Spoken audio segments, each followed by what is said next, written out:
Hello everyone, welcome to MBBS classes. Myself Dr. Hanifa.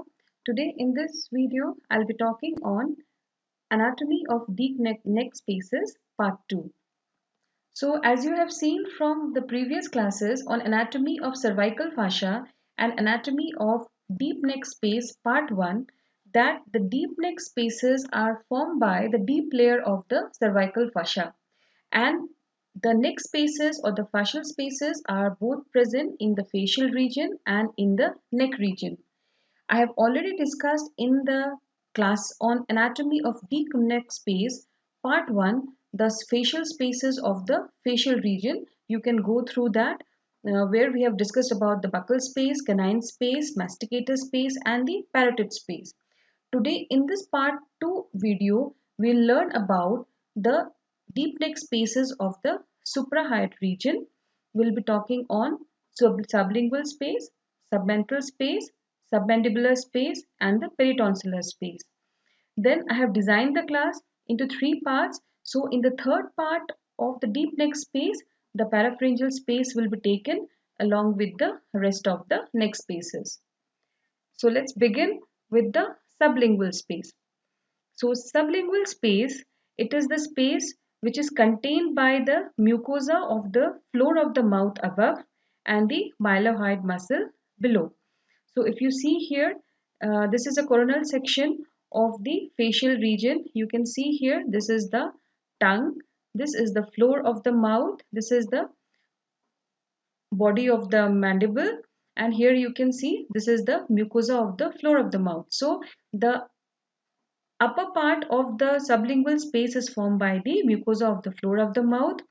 Below it is limited by the mylohyoid muscle. This is the mylohyoid muscle. If you see here, this is the picture of the inferior view of the floor of the mouth. So when we are looking from below, you can see here, this is the mandible, arch of the mandible. This is the hyoid bone.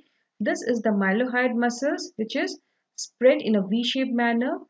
This is the anterior belly of digastric and the posterior belly of digastric. So our sublingual space is located above this mylohyoid muscle, and the sublingual space, the anterior and the lateral border is formed by the mandible and the posterior border is formed by this hyoid bone. So the contents of the sublingual spaces are the glands. There are two glands. First is the sublingual gland and the second gland is the deep, or you can say the intraoral part of the submandibular gland. Submandibular gland, the superficial part, it lies in the submandibular space, but the deeper part, it lies in the sublingual space. Then the nerves which are found in the sublingual spaces are the hypoglossal nerve and the lingual nerve, and we get the duct of the submandibular gland here, which is also called as the Warthin's duct. So if you see here, this is a suprahyoid cross section of the neck showing the investing layer of the deep cervical fascia, which is enclosing the glands, submandibular glands, mandible and the parotid gland. Here, this is the area of the sublingual gland. So this sublingual space, it communicates with the opposite sublingual space. They intercommunicate with each other. These two spaces, they intercommunicate. Then again, it communicates with the submandibular space. How it communicates? If you see here, the submandibular space is located between the anterior belly and the posterior belly of digastric, which is below the level of mylohyoid. But remember, the sublingual space is above the level of mylohyoid, and the submandibular space, it communicates with the sublingual space at the posterior edge of the mylohyoid muscle, or you can say the free edge of the mylohyoid muscle. Next, it can also communicate with the submental space. So this is the submental space which is positioned inferiorly, and here the sublingual space can also communicate with the parapharyngeal space. Here you can see this is how they can communicate with the parapharyngeal space. This is the location of the parapharyngeal space. So from where the infection can occur of the sublingual space, it is seen that the most common cause is the dental sepsis, and mostly it is seen if there is infection of the third lower molar tooth.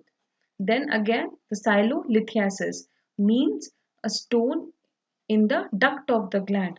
This is the sublingual gland, and sublingual gland, it is the smallest of the major salivary glands, and these glands, they are poorly encapsulated and they drain by several small ducts which open directly into the oral cavity, or they can also drain into the duct of the submandibular gland.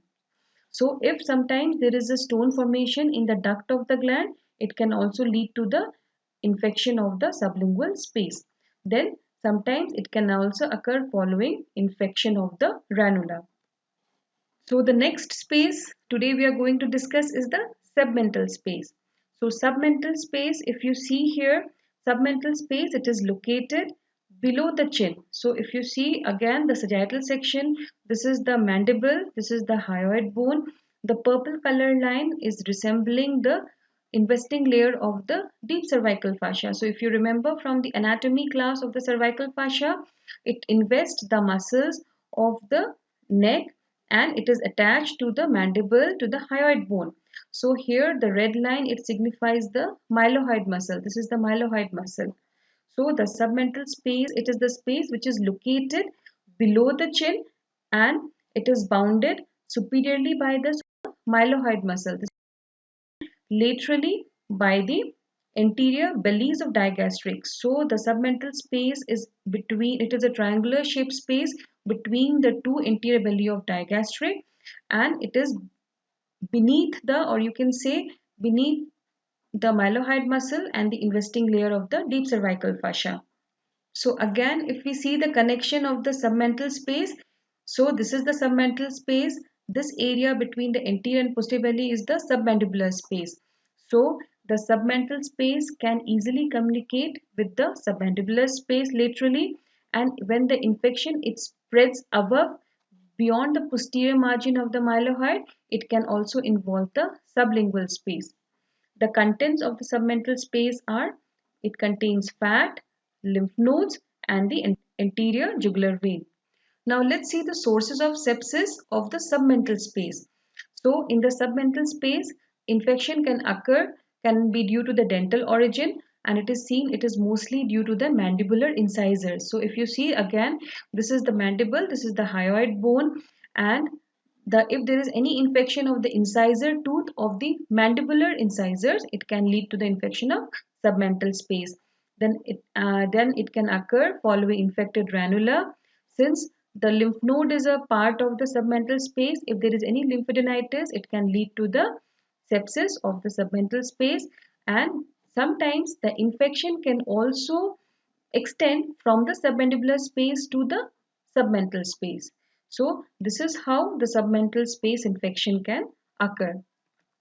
So the next space for today's discussion is the submandibular space. Among the suprahyoid spaces, this is the most inferiorly placed spaces of the suprahyoid neck. So in the suprahyoid, if you talk about the neck spaces, we have sublingual space, we have submental space, we have submandibular space, and submandibular space, it is the most inferiorly placed space of the suprahyoid part of the neck. So from where to where it extends? It extends from the, again from the hyoid bone up to the mandible, and it is located between the two bellies of the digastric muscle, anterior belly and the posterior belly of the digastric.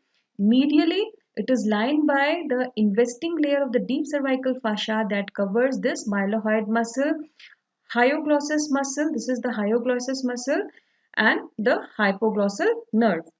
So this submandibular space, if you look at the content, it contains again the fat and the submandibular gland. This submandibular gland, sometimes it is also called as the submaxillary gland. They lie over the mylohyoid muscle. This is the mylohyoid muscle, if you can see in this figure. Then this part which is situated in the outer part of the mylohyoid muscle, and this is the investing layer of the deep cervical fascia. So this part is the superficial part of the submandibular gland. Now what happens that there is a deep part of the gland also which extends around the free border of the mylohyoid muscle. So if you imagine this is the, here is the location of the superficial part of the gland, because this is a figure we are looking from the inferior view of the floor of the mouth. Now the another deep part of the gland, it extends beyond this free margin of the mylohyoid muscle, and it comes into this sublingual space where it lies on the hyoglossus muscle. So the superficial part is lying on the mylohyoid muscle, and the deeper part, when it crosses over, it lies in the sublingual space and it is lying on the hyoglossus muscle.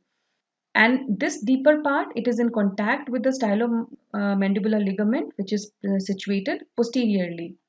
So this submandibular gland, what happens? It drains into the interior part of the floor of the mouth. This is the floor of the mouth, and it drains directly in through the duct. So if you see here, these are the ducts of the submandibular gland, which are situated in the sublingual space. There are three important nerves also which are related in the submandibular space. First is the hypoglossal nerve, and the submandibular gland, it is also in direct continuity with the other two nerves. These are the marginal branch of the facial nerve and the lingual nerve. And remember that the anterior belly of the digastric, it separates the submandibular space from the submental space. Now let us see how it communicates with the other spaces. So it can communicate with the sublingual space. There is a direct communication between the submandibular and the sublingual space through this posterior margin or the free margin of the mylohyoid muscle. Then it can communicate with the submental space like this anteriorly. Then it can also communicate posteriorly with the parapharyngeal or the retropharyngeal space. So the sources of the infection, if we see of the submandibular space, it can occur following sialoadenitis, that is the inflammation of the submandibular gland. Silolithiasis, that means following the stone in the duct of the gland, and following the dental sepsis.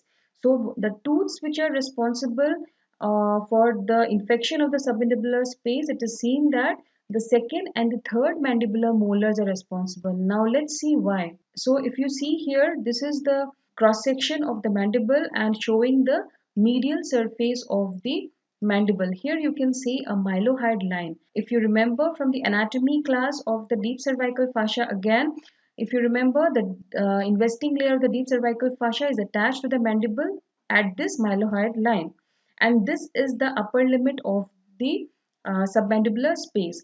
And what happens, these mandibular molars, the second and the third mandibular molars, it is seen that the apex of these tooth, it extends below the mylohyoid line, and if there is an infection of these two tooth, it can lead to the submandibular space infection.